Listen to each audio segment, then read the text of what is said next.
glories to the assembly of the bodies. All glories to Shri Guru and Shri Gauranga.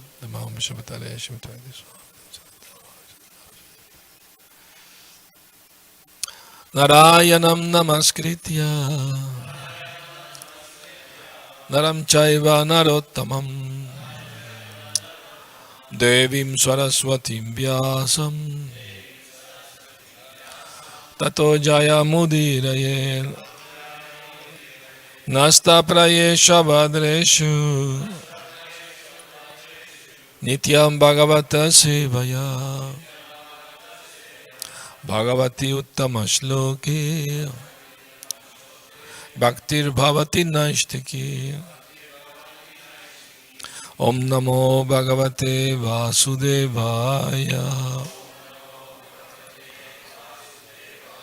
Om Namo Bhagavate Vasudevaya Om Namo Bhagavate Vasudevaya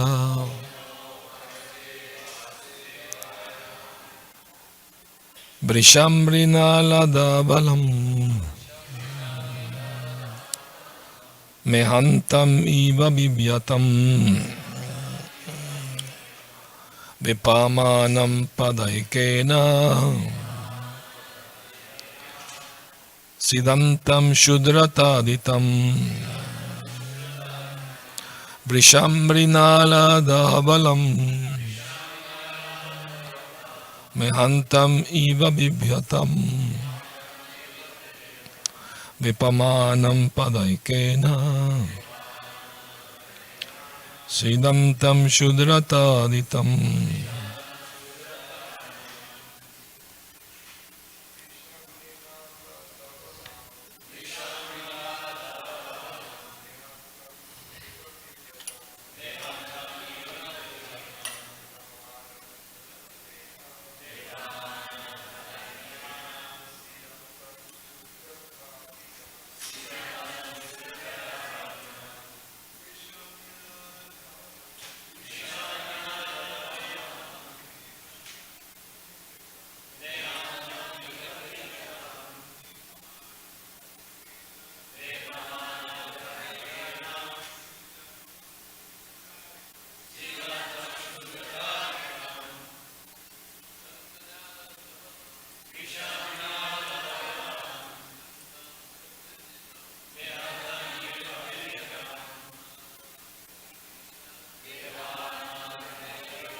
Vaishnavis,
Brisham, the bull, Brinalada Balam, as white as a white lotus, Mehantam, urinating, Iva, as if, Bibyantam, being too afraid, Vipamanam, trembling, Pada, Ekena, standing on only one leg,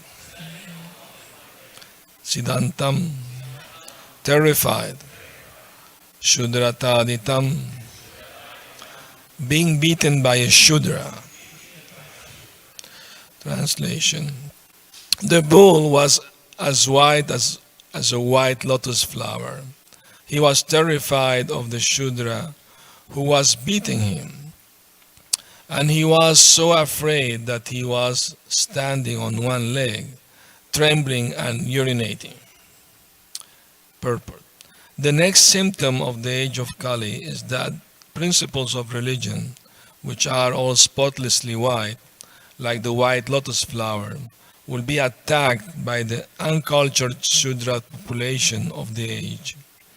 They may be descendants of Brahmana or Kshatriya forefathers, but in the age of Kali, for want of sufficient education and culture of Vedic wisdom, such a Shudra-like population will defy the principles of religion, and persons who are religiously endowed will be terrified by such men.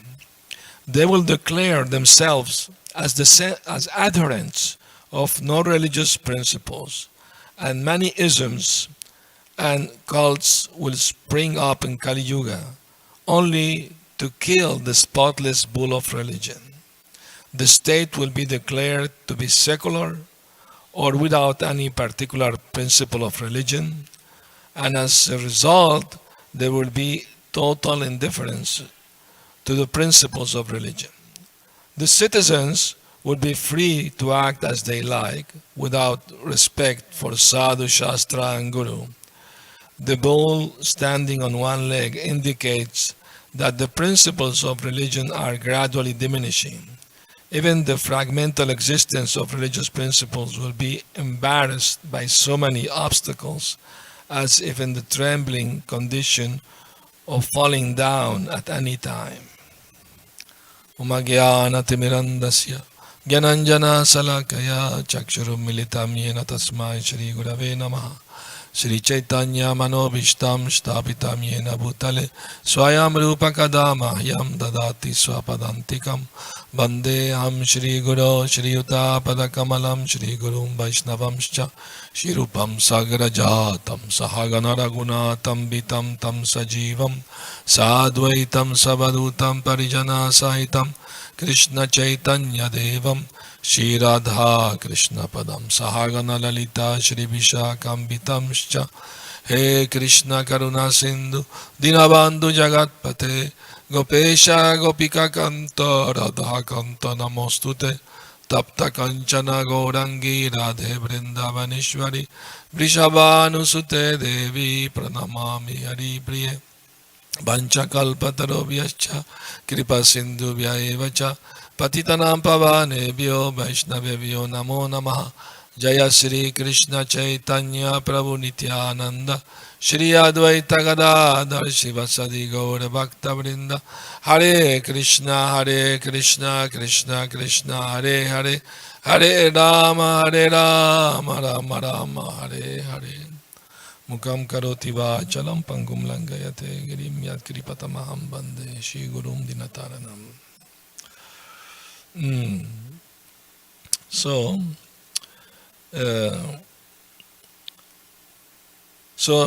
a lot of symbolism we find in the pages of the Srimad Bhagavatam, and here, since the bull is Dharma, is religion personified, he's as white as a lotus flower. So he was terrified because the Shudra was beating him, and he was standing on one leg because he lost his three legs. So obviously something supernatural was going on, because why Maharaj Parikshit didn't immediately kill the Shudra? No, he first wanted to find out what is the situation. I mean, if this is not a normal situation, no bull can stand in one leg and like that, and something must be extraordinary must be going on. I need to find out first before taking any action. I need to find out first what is the actual situation, what is going on. So, not to jump, immediately into doing something before thinking it truly. That's a very important lesson we are learning from Maharaj Parikshit also here. So, so the bull is Dharma and the cow is Bhumi, the mother Bhumi. So they are represented in the form of white and bull and cow, and it shows what's going to happen in Kali Yuga. That was beginning of Kali Yuga. So, the king was completely shocked and surprised that such a thing was happening in his kingdom. Although Kali Yuga started immediately after Krishna's departure from this world, but because Maharaj Parikshit was such a strong Vaishnava ruler, he will not allow this sinful activity in his kingdom. They were checked, But then he found out the situation. He wanted to know truly why this is happening. So first was asking question to the bull and the cow, and then he also asked the Shudra dressed like a king why he's doing this. So all these things have to be clarified before understanding what was going on. And at the end, he didn't kill him because he surrendered. So that's also Chatya rule. If an enemy surrender, you should not be killed. Should be forgiven if he surrendered. So anyway, this reminds me one pastime that happened in Jaipur at the time of Maharaj Jai Singh.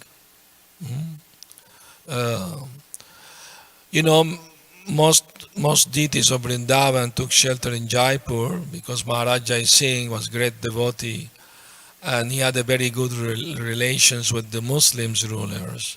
So they will not attack his kingdom, they will respect him. So that's why many deities from Vrindavan to seek protection from, what was the name? Aurangzeb? No. Yeah, Aurangzeb, right. Anyway, it happened that one Muslim ruler killed one English captain of the British Army.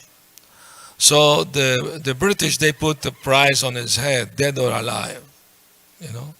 So this Muslim ruler, being friend with Maharaj Jai Singh, he took shelter in his kingdom. So of course, Maharaj Jai Singh, following religious principle, if somebody comes surrender asking for shelter, he gave him shelter. But then something bad happened, that the British sent him a letter telling him, we are surrounding Jaipur with our army, and if you don't deliver this Muslim ruler to us who killed our captain, we will attack your city. So either you do it or accept the consequences. So he was deliberating with his ministers what to do, So the minister told him, your first and foremost duty is to protect the deities of the Lord. And so, although you don't want to, you have to hand them the Muslim ruler. So, although he didn't like much to do that, he was forced to surrender the Muslim ruler to the British. And of course, they hanged him and put it in public, as lesson to all the Muslims not to attack the British and all this thing. Now, Maharaj Jai Singh was a great devotee of the Lord. He was having conversations with Lord Govindaji every day. The deity will talk to him. But after this incident, Govindaji stopped talking to him. So he felt very bad about it and decided to fast until the Lord will talk to him. If he had to die, if the Lord doesn't, then he will do it.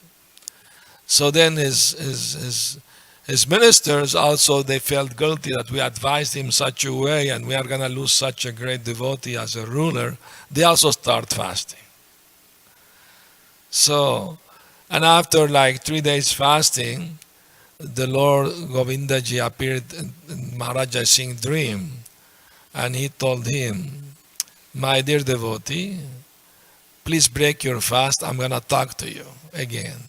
But not in the form of Govindaji, but rather you have to make another deity of mine, and you will name it Braja Kishore, and through this deity I will talk to you."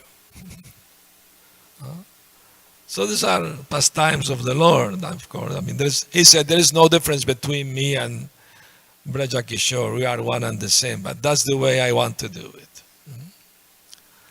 So the will of the Lord is the last word. That's why the bull didn't, when Maharaj Parikshit was asking him, who is the culprit of who did chop off your 3 legs? Who caused this to you?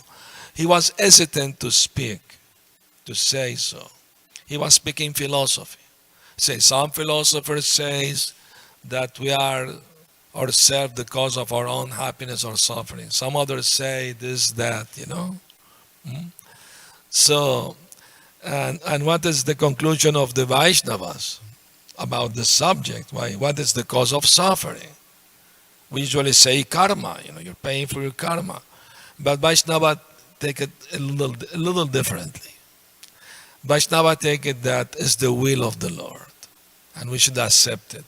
Of course, when things go fine, of course, we are more than happy to say, oh, it's the Lord's mercy. But when things go bad, then some doubt may arise why the Lord is allowing this to happen to great Vaishnavas. Haridas Thakur was beaten, What was his fault, really? Or Jesus was crucified, and what was his fault? So the last word is the will of the Lord.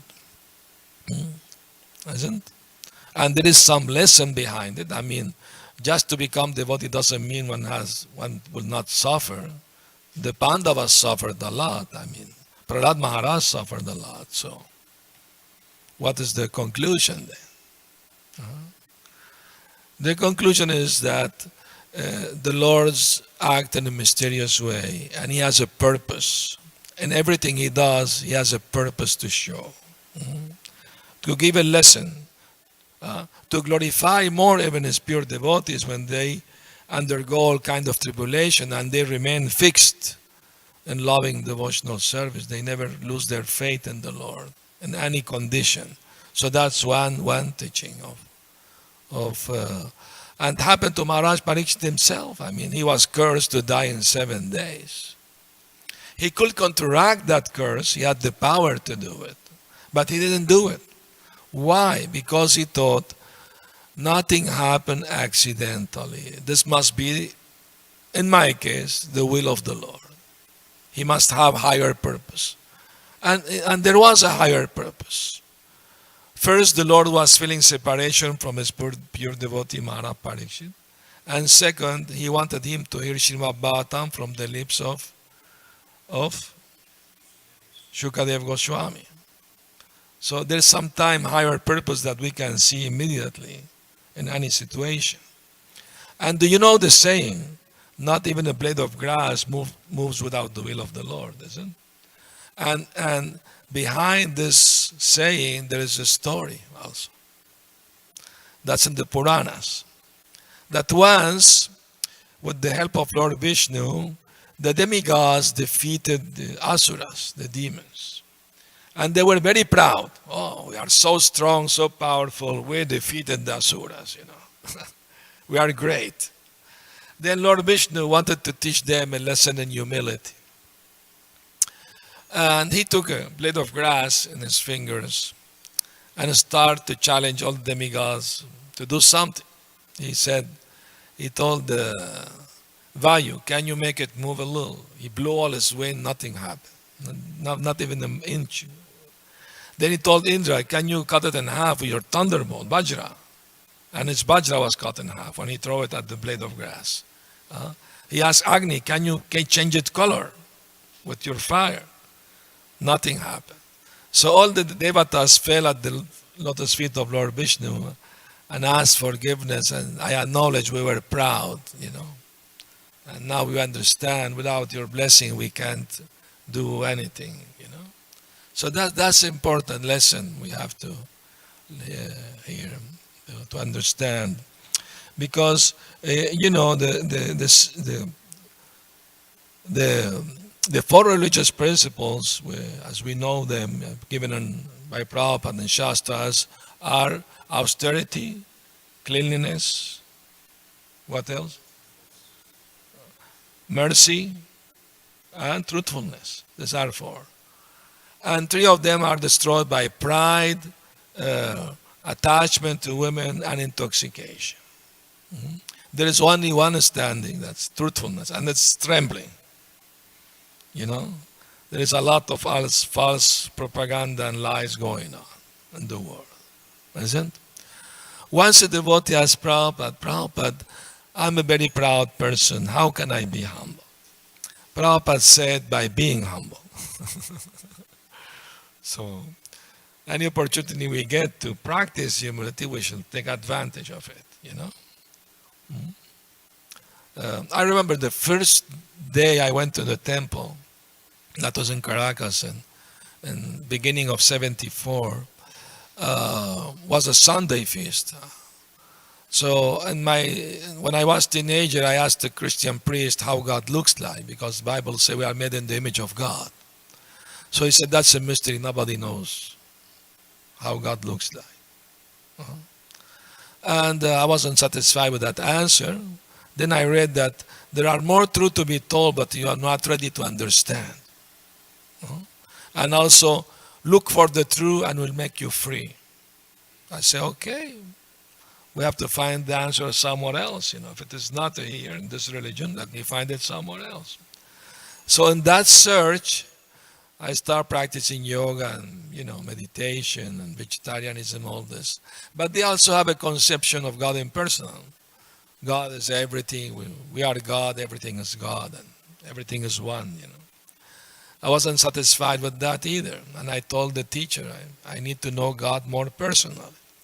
He said, "Well, I hear that Bhakti Yoga is the way to know God personally." Okay, I took note of that. But then a friend of mine invited me to the opening of a yoga center in Bogota, in Colombia. We went from Venezuela to there, They invited us, so we went. And at the vegetarian restaurant, we were eating together. And I told my friend, I just have one thought. He said, well, please share it. What is in your mind? I said, do you see this gray big building from the window? This is made by man. And do you see here on the table these beautiful red roses, fragrant roses? These are made by God. If God can make such beautiful thing, imagine how beautiful must be God. But unfortunately, I don't know Him yet. But I promise you, the day I will come to know Him in truth, I will surrender my life to Him. And my friend said, that's a very nice thought, but please take it easy, And after a few days, we went back to Caracas, Venezuela. And walking on the street, we found a new devotee, Bhakta Brahmachari. And we had a talk with him, and he offered some books. He gave us an invitation. I said, please come to our temple. We read Bhagavad Gita, we chant mantras, and we have a vegetarian feast. You will like it. I said, we like those things. We want to go. So when the first time I entered the temple, I asked the devotees, can you please tell me for you how God looks like? And they showed me a beautiful big oil painting of Radha and Krishna standing next to the Yamuna, and behind was a big white bull, beautiful. And they said, here is God, this is God. And I look at the painting in amazement and satisfaction that finally somebody have a concrete answer, that God has a real form. And I thought, why not? He looks very beautiful. He could be God. Why not? And also I thought, all religions of the world are looking for God, And these Hare Krishna people are brave enough to put this picture on the wall of their temple. That's far out. I like to know more about this. So, but after the feast ended, finished, one devotee approached me and said, "Can you please mop the floor of the temple?" My friend who came with me, they were looking, okay, they caught you. And I thought, because I wasn't too young and all that, I thought, oh, must be a lesson in humility. They are putting to test my humility. So I thought, okay, please give me the thing. No, you have to be on your knees and with your own hand. It's not like the regular way. Okay, more test of humility. So I accepted and I did all the cleaning. And I was the only one who joined the movement from all my friends. And I thought maybe because I did some little service and my first visit, could be. I gave them books to read and everything.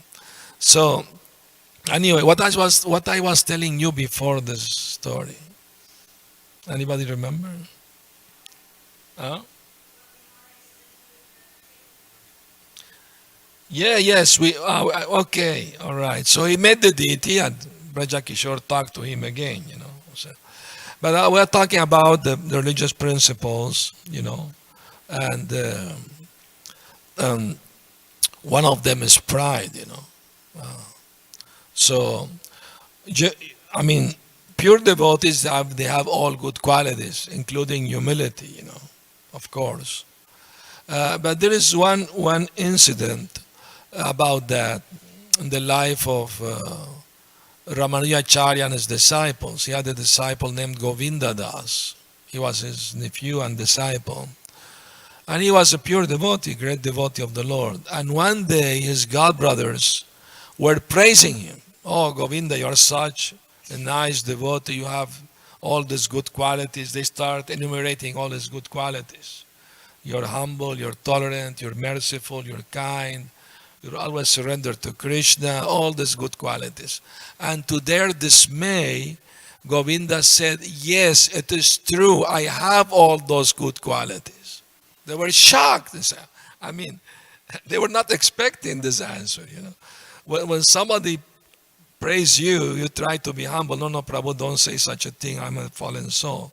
But internally you may think, oh, finally somebody recognized my good qualities. I mean, it is true, most cases. But Govinda said, no, it is true. So the devotees were shocked and they went to their Guru Ramanujacharya to tell him about this.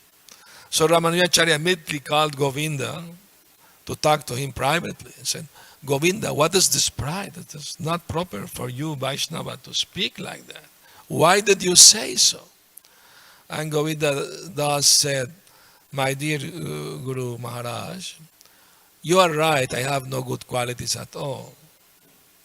But if I recognize that I have some qualities, it's only due to your mercy alone. So if I recognizing I have some qualities, I'm recognizing that you gave me your mercy. And how can I deny your mercy on me in front of everyone? That will not be. So the Guru embraced him, said, you really understood. I am pleased. So instead of trying to be falsely humble or falsely proud, we have to find like the middle term and to give all the credit to our own Guru, Maharaj and Krishna. That's the best thing to do. That's like the best solution to deal with this, situation or subject. Now, the last leg that the bull is standing on is truthfulness. And that is shaking. That is shaking. We find out even devotees telling lies and things like that, One good quality of a Brahmana is to be truthful, isn't it? So there's one story of one Brahmana who was truthful, which is a good quality, but he lacked discrimination, proper discrimination. So it happened that one day, in front of his house, a family was running away with their belongings, and they looked afraid, looking back, and, very nervous, very in anxiety. And after some time, he saw a group of men with weapons in hand, swords and knives, and they have a bad face. And they asked him, "Have you seen passing in this road a group of people, a family with?" "Yes, I did see them." "Which road did they take, the right one or the left one?" "Oh, they took the right." "Oh, thanks." Of course, they caught him, they killed him, and stole from them. When this Brahmana died, he went to Yamaloka. And Yamaraj told him, "Because you told the truth, now you are going to suffer in hell for some time."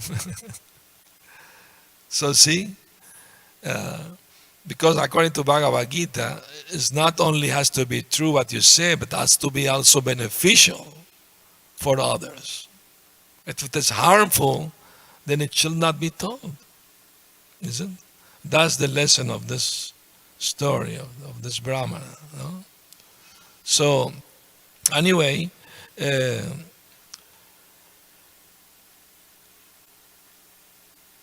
Prabhupada told us when he went to Venezuela, he said, don't expect the government or general people to help us, to accommodate us, because we are bad business for them. If people become Krishna conscious, they have to close the wine factories and tobacco factories, and the slaughterhouses and the bars and all these things, prostitution, all this. So we are bad business for them. And in Kali Yuga, the most important thing is what? Economy. That's the first thing government look at. If the economy is good, everything is okay. Doesn't matter about religion. But in Vedic time, first thing is dharma. First thing is religious principle, then artha, then the economic development, then satisfying the desire, the needs of the people, and then at the end, liberation, moksha. But nowadays in Kali Yuga, people are not interested in dharma, nor in moksha. They are interested only in artha, economic development, and kama, sense gratification. And that's why I think things are going to hell. In few words, it's a madhouse nowadays. So there are many lessons to be learned from this pastime of Dharma and King Parikshit. So I would like to hear from you. If you have any comments or questions, please do. We have a mic around.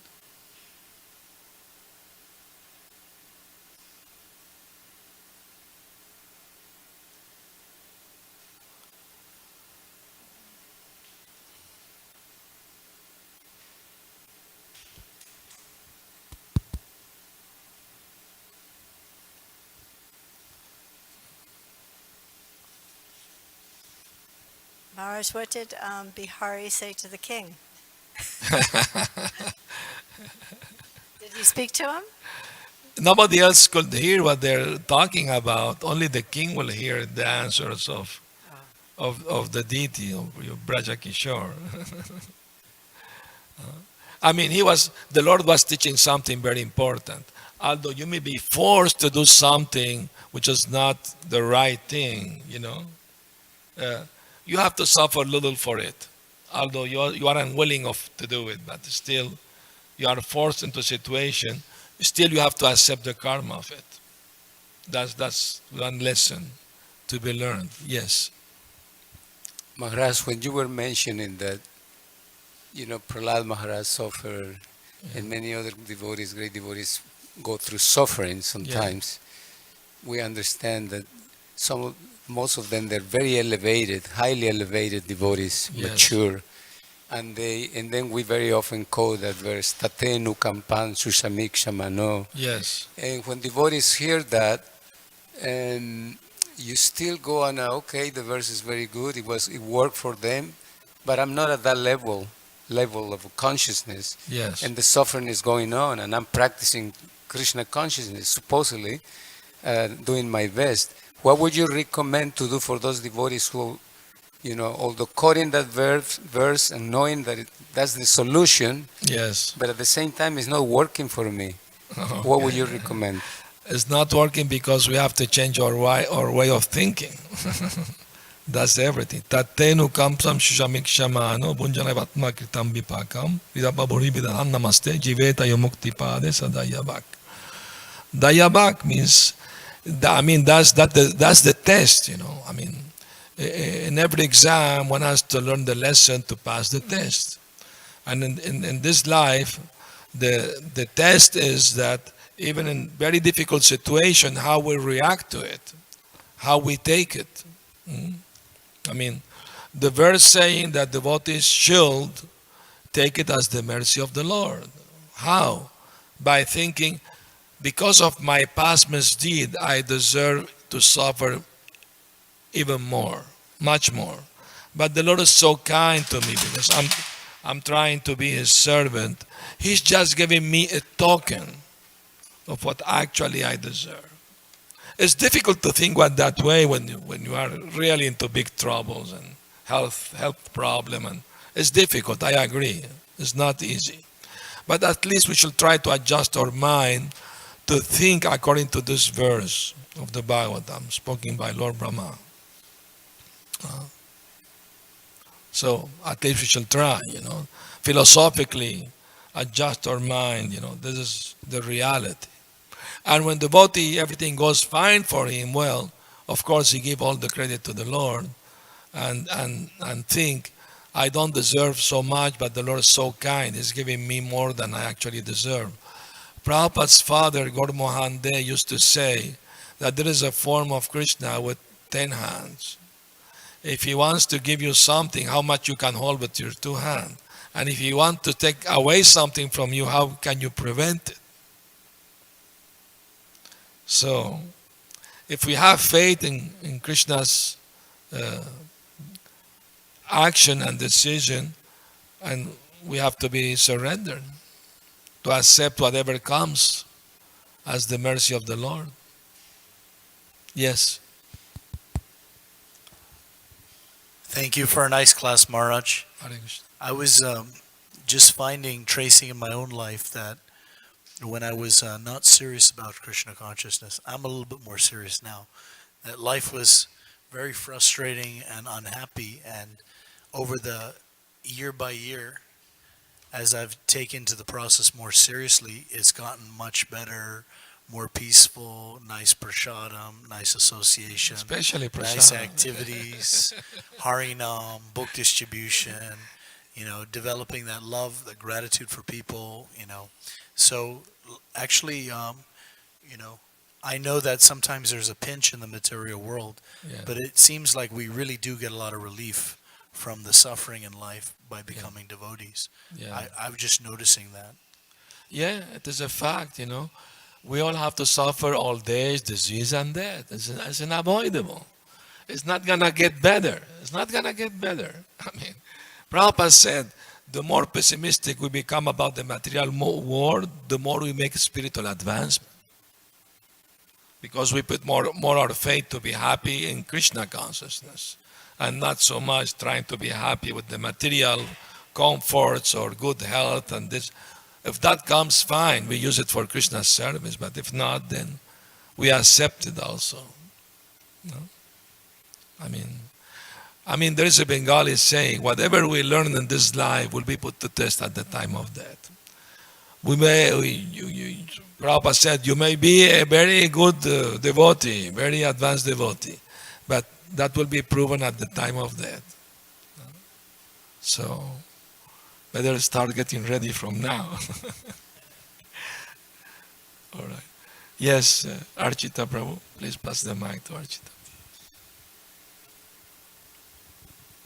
The Bengali proverb is Bhajan Koro, Sadhan Koro, Morte Jangle Hoy. Yeah. So it's not just about what you learn, it's how you practice. Yes. Because we see in our society, everybody wants to do things a little differently. You guys emphasize this, but I want to emphasize that. You still got to go out on Harinam and jump up and down in front of people, and we don't think that works anymore. Let's try something else. Everybody has their opinion. Yes. That's true. But that opinion and the way you practice your devotional service will be tested at the time of death. And so the safe path is to just follow the path given to you by the Acharya. Yes. Don't try to be over intelligent and come up with something else and do it some other way. Do it the way that you've been given. That's the safest path. That's the purport of that proverb. Everybody is very intelligent and wants to come up with a new way and different way, but the safest way is to follow the way the Acharya gave it to you. Very good. Thank you. Hare Krishna. There's another Bengali saying that whatever you do, do something new, different. Even if you have to walk in one hand, do it, but do something different. That's the modern idea. You have to invent, speculate, do something. Another Bengali saying Prabhupada used to quote, "Mare Krishna rake ke Krishna mare ke." If Krishna wants to protect you, who can harm you? And if Krishna says it is your time to go, who can protect you? So, once a reporter asked Prabhupada, what you will do if you see a bomb coming up? Prabhupada said, oh, here is Krishna coming to take me with him. No fear. No fear. So how to overcome fear of death is to accept Krishna's protection. Bhaktivinoda Thakur said, you can kill me or protect me. I'm just surrendered to you. So the Charanagati is the final solution to all our problems, so to speak. Isn't? Any last question? Very good. So today, we, as Subhas Prabhu announced this morning after Mangalarti, we're having an initiation ceremony here. Bhakti Namada will be initiated at 10 a.m. Everybody is invited. Please give your blessings. Hare Krishna. Jai. Srila Prabhupada ki Jai.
Kirtan